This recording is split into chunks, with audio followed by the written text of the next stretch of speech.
Hello students and welcome to Top Scholars. Students, we are talking about animal classification, under which we will be studying about another very interesting topic, that is phylum Mollusca. So let us first begin by learning the general characters of this particular phylum.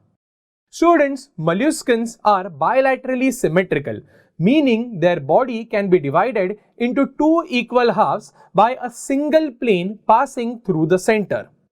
They are non-metameric, meaning that segments are absent. And finally students, they are triploblastic. As you can see in the diagram, all three germ layers are present, which are the endoderm, which is the innermost, the middle one is mesoderm, and the outermost is ectoderm.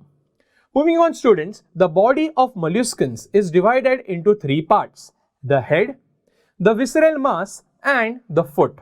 The most important part here is the visceral mass, also called as the visceral hump. Students, this particular part has the most important organs and therefore it is covered by a special fold of skin called as the mantle. Now students, this mantle protects the visceral hump from the various external dangers, and for further protection even a calcium-rich shell is present.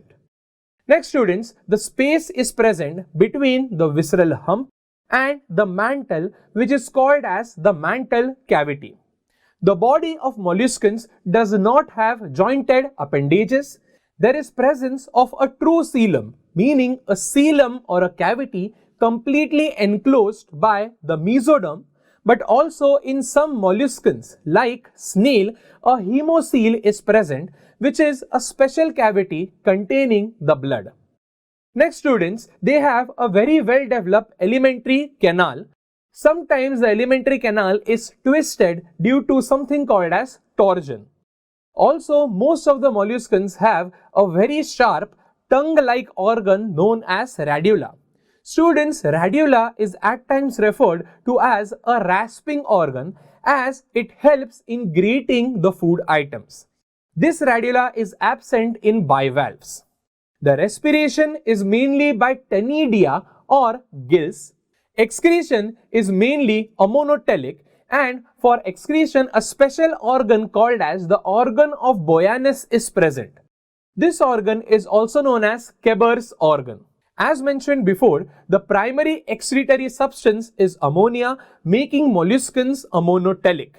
Circulatory system is of open type, also known as lacunar type, because students, in open type of circulation there are large cavities which are also referred to as lacunae.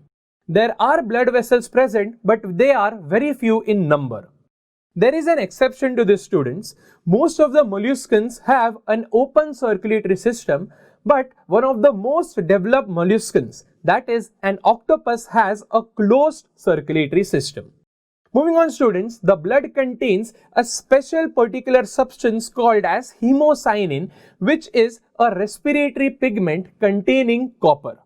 We have hemoglobin, which contains iron, but molluscans have hemocyanin, which contains copper. Moving on, the nervous system is particularly simple. It is in the presence of 4 ganglia, 2 of which are present in the head region called as the cerebral and the pleural ganglia. 1 is present in the visceral mass called as the visceral ganglia, and the last one is present in the foot called as the pedal ganglia. Next students, let us learn about locomotion. As you can see in this beautiful diagram of an octopus, the locomotion is with the help of feet, which are also termed as arms or even tentacles. Reproductive system is very well developed. Reproduction is sexual and the sexes are separate. The development is usually direct or indirect, and most of these animals also lay eggs. Therefore, they are oviparous. Moving on students, eyes sometimes are present on the head but not directly on the head. The head shows presence of stalks known as omatophores on which the eyes are present. Can you give an example of this? Yes students, our very famous snails have omatophores, which are stalks carrying the eyes. Next students, few very nice examples of molluscans are paella, octopus, squid, cuttlefish, etc. To learn more about this topic, download Top Scholars app.